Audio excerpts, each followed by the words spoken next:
Hi, welcome back. എല്ലാവരും ഒത്തിരി സന്തോഷത്തോടെ ആയിരിക്കുന്നു വിശ്വസിക്കുന്നു.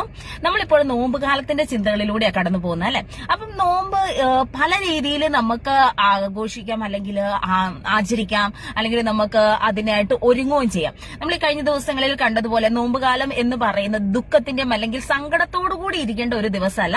നമ്മൾ കൂടുതൽ വിശുദ്ധിയിലേക്ക്, ഒരു ഹോളിനെസ്സിലേക്ക് എത്തിപ്പെടുവാനായിട്ട്, അതായത് ആ ഒരു ഈസ്റ്ററിന്റെ ഉയർപ്പിലേക്ക്, ആ ഒരു സന്തോഷത്തിന്റെ ദിനങ്ങളിലേക്ക് പ്രത്യാശയോടുകൂടി നമ്മൾ എത്തിപ്പെടുവാനുള്ള ഒരു എന്താ പറയാ, ഓരോ ദിവസത്തെ ഓരോ ചുവട്ടുപടികളായിട്ട് നമ്മൾ ഈ നോമ്പ് കാലത്തെ കാണാനായിട്ട് നമുക്ക് ശ്രമിക്കാം. നമ്മൾ മലയൊക്കെ കയറുമ്പോഴത്തേക്കും ആ മല കയറി പോകുമ്പോൾ ഒരു ഭയങ്കര ബുദ്ധിമുട്ടായിരിക്കും അല്ലെ. എന്നാൽ ആ മലയൊക്കെ കയറി ഏറ്റവും മുകളിൽ എത്തുമ്പോഴുള്ള ഒരു കാഴ്ച എന്ന് പറയുന്നത് വളരെ മനോഹരമായ കാഴ്ചയായിരിക്കും അല്ലെ.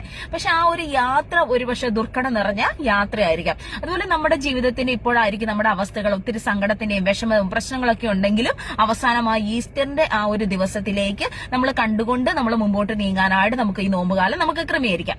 അപ്പം ഈ ഒരു നോമ്പുകാലത്ത് നമുക്ക് ചെയ്യാൻ പറ്റുന്ന കൂടുതൽ കൺസിസ്റ്റന്റ് ആയിട്ട് ഓരോ കാര്യങ്ങൾ ചെയ്യാനായിട്ട്, അല്ലെങ്കിൽ നമ്മുടെ ഹാബിറ്റ്സുകളൊക്കെ ഒരു ഇംപ്രൂവ് ചെയ്യാനായിട്ട്, നമ്മളെ തന്നെ കൂടുതലായിട്ട് ഒരു വിശുദ്ധിയിലേക്ക് നയിക്കാനായിട്ട് നമുക്ക് ശ്രമിക്കാം. അതായത് ലോകത്തിന്റെ ഒത്ത് ആ ഒരു ഒഴുക്കിനൊത്ത് പോകാതെ ഒരു ബി ഹോളി ആയിട്ട്, ബി ഡിഫറെന്റ് ആയിട്ട് ഇരിക്കാനായിട്ട് നമുക്ക് ശ്രമിക്കാം.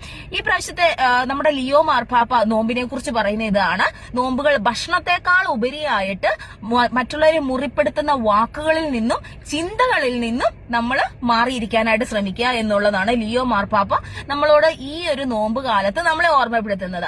നമ്മൾ ട്രഡീഷണൽ ആയിട്ട് നോമ്പ് കാലത്ത് കൊണ്ടു നടക്കുന്ന കുറെ കാര്യങ്ങളുണ്ട്. നമ്മൾ അതുപോലെ മീറ്റ് ഉപേക്ഷിക്കുക, അല്ലെങ്കിൽ ഫിഷ്, അങ്ങനെയുള്ള കുറെ ഭക്ഷണ സാധനങ്ങൾ ഉപേക്ഷിക്കുക, അതുപോലെ തന്നെ ഫാസ്റ്റിംഗുകൾ എടുക്കുക. അതെല്ലാം ഒരുപക്ഷെ നല്ലതാണ്. എന്നിരുന്നാൽ പോലും ചിലർക്കൊക്കെ ആ ഒരു സാഹചര്യങ്ങളിൽ സാധിക്കുന്നില്ലെങ്കിൽ നമുക്ക് നമ്മളെ പറ്റുന്ന കാര്യങ്ങൾ കൂടുതലായിട്ട് നമുക്ക് ചെയ്യാനായിട്ട് ശ്രമിക്കാം.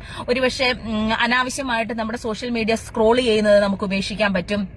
അതുപോലെ തന്നെ അനാവശ്യമായിട്ട് ഞാൻ മറ്റുള്ളവരോട് ദേഷ്യപ്പെടുന്ന കാര്യങ്ങൾ നമുക്ക് ഉപേക്ഷിക്കാനായിട്ട് പറ്റും.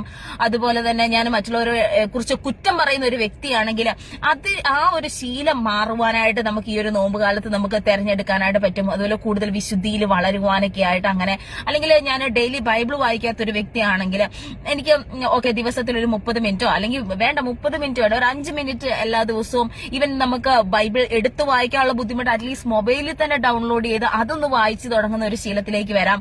അല്ലെങ്കിൽ നമ്മൾ കൂടുതൽ ഒരു സൈലൻസ് ടൈം നമുക്കൊരു കിട്ടുവാനായിട്ട്, silent time is very important ആണ്. നമ്മൾ ഈ ഒരു ബിസി പിടിച്ച് നമ്മൾ എപ്പോഴും ഓടിക്കൊണ്ടിരിക്കുന്ന സമയങ്ങളിൽ കുറച്ച് സമയമൊക്കെ തമ്പുരാന്റെ കൂടെ നമ്മൾ ചെലവഴിക്കാനായിട്ട്, അത് എവിടെയായിരിക്കോട്ടെ, നമ്മൾ ഒരു പക്ഷെ ഡ്രൈവ് ചെയ്യുമ്പോൾ കാറിലിരുന്നാലും നമുക്ക് അടുത്തിരിക്കുന്നത് നമ്മുടെ ഒരു ഈശോയുടെ ആ ഒരു സാന്നിധ്യം നമുക്ക്